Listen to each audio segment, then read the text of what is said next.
আসসালামু আলাইকুম বন্ধুরা, আপনারা কেমন আছেন? আশা করছি যে যেখান থেকে ভিডিও দেখছেন অনেক ভালো আছেন। আজকে আমি একটি নতুন রেসিপি নিয়ে এসেছি, সেটা হচ্ছে পুঁই বিচি রান্না করে দেখাবো আপনাদেরকে। সেজন্য আমি চুলায় হাঁড়ি বসিয়েছি, দিয়ে দিচ্ছি সয়াবিন তেল। বন্ধুরা, তেলটি গরম হয়ে গেছে, এবার আমি এখানে কিছু পেঁয়াজ কুচি দিয়ে দিচ্ছি। পেঁয়াজ কুচিটা আগে একটু ভেজে নেব। লালচে করে নিয়েছি। এখানে আমি কিছু চিংড়ি মাছ আগে থেকে ধুয়ে পরিষ্কার করে নিয়েছি। চিংড়ি মাছটা দিয়ে দিচ্ছি এখানে। চিংড়ি মাছটা একটু হালকা ভেজে নেব। বন্ধুরা, এবার আমি এখানে দিয়ে দিচ্ছি 1.5 চামচের মতো হলুদের গুঁড়ো দিয়ে দিচ্ছি। বন্ধুরা, এবার দিয়ে দিচ্ছি আমি 2 চামচের মতো মরিচের গুঁড়ো দিয়ে দিচ্ছি। 1/2 চামচের মতো গরম মশলা গুঁড়ো দিয়ে দিচ্ছি। এখানে একটু হালকা পানি দিয়ে দিচ্ছি যাতে মশলাটা লেগে না যায়।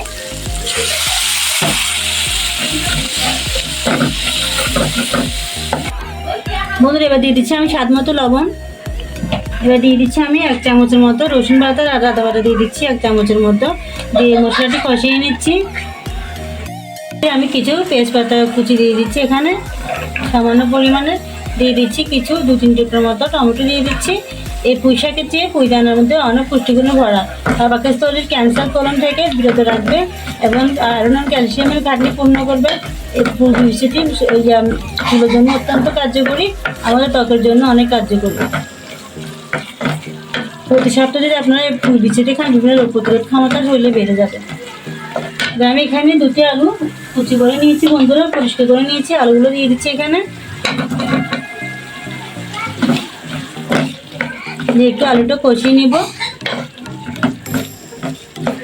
আলুটা আমার কষানো হয়ে গেছে। এবার আমি এখানে পুঁই বেছে নিয়েছি 1/2 কেজির মতো। এগুলো আমার মামাতো বোন পাঠিয়েছে শ্বশুরবাড়ি থেকে, তাই চিন্তা করলাম এই রেসিপিটা তৈরি করে নিয়ে আপনাদের সাথে শেয়ার করি। দিয়ে দিলাম পুঁই বিচিগুলো, সবগুলো পুঁই বিচি আগে দিয়ে দিচ্ছি এখানে আমি। বন্ধুরা, সব কয়টি পুঁই বিচি আমার দিয়ে দেওয়া আছে। এবার আমি একটু খুন্তির সাহায্যে ওর পাশাপাশি করে ভালো করে মিশিয়ে নিয়েছি যাতে মশলাগুলো মিশে যায়। এবার এখানে আমি 4-5টি মতো কাঁচামরিচ ফালি দিয়ে দিচ্ছি, আর উপর কিছু টমেটো কুচিও দিয়ে দিচ্ছি। দিয়ে একটু ঢাকনা দিয়ে ঢেকে দিচ্ছি। তো কষানো পর্যন্ত অপেক্ষা করবো আমরা।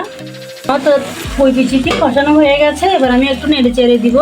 দিয়ে এখানে 1 কাপের মতো, যেহেতু পানি উঠে গেছে, তেমন বেশি পানি লাগবে না। এখানে আমি 1 কাপের মতো পানি নিয়েছি, গরম পানি কুসুম কুসুম।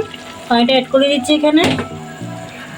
দিয়ে আবার একটু ঢাকনা দিয়ে ঢেকে দিচ্ছি। এগুলো প্রায় হয়ে গেছে। এবার আমি কিছু ধনেপাতা নিয়েছি এখানে, পরিষ্কার করে ধনেপাতাটা ছিটিয়ে দিচ্ছি। দিয়ে চলে যাচ্ছি পরিবেশনে। আজকে আমার মজাদার এই পুঁই বিচি রেসিপিটি, যার পুষ্টিগুণে ভরা এই রেসিপিটা অত্যন্ত সহজ আর অত্যন্ত মজাদার। আপনারা একবার হলে ট্রাই করে দেখবেন। তো বন্ধুরা, যদি ভিডিও যদি ভালো লাগে থাকে একটা লাইক দিবেন, কমেন্টে জানাবেন কেমন হয়েছে। আর যারা এখন আমার চ্যানেল নতুন রয়েছেন, আপনাদের কাছে রিকোয়েস্ট রইল চ্যানেলটা সাবস্ক্রাইব করে দিবেন আর পাশে থাকা বেল আইকনে ক্লিক করে রাখবেন যাতে আমার নতুন নতুন ভিডিওগুলো আপনাদের নোটিফিকেশন চলে আসে। তো যেখান থেকে ভিডিও দেখছেন ভালো থাকবেন। আজকের মতো বিদায় নিচ্ছি। আল্লাহ হাফেজ।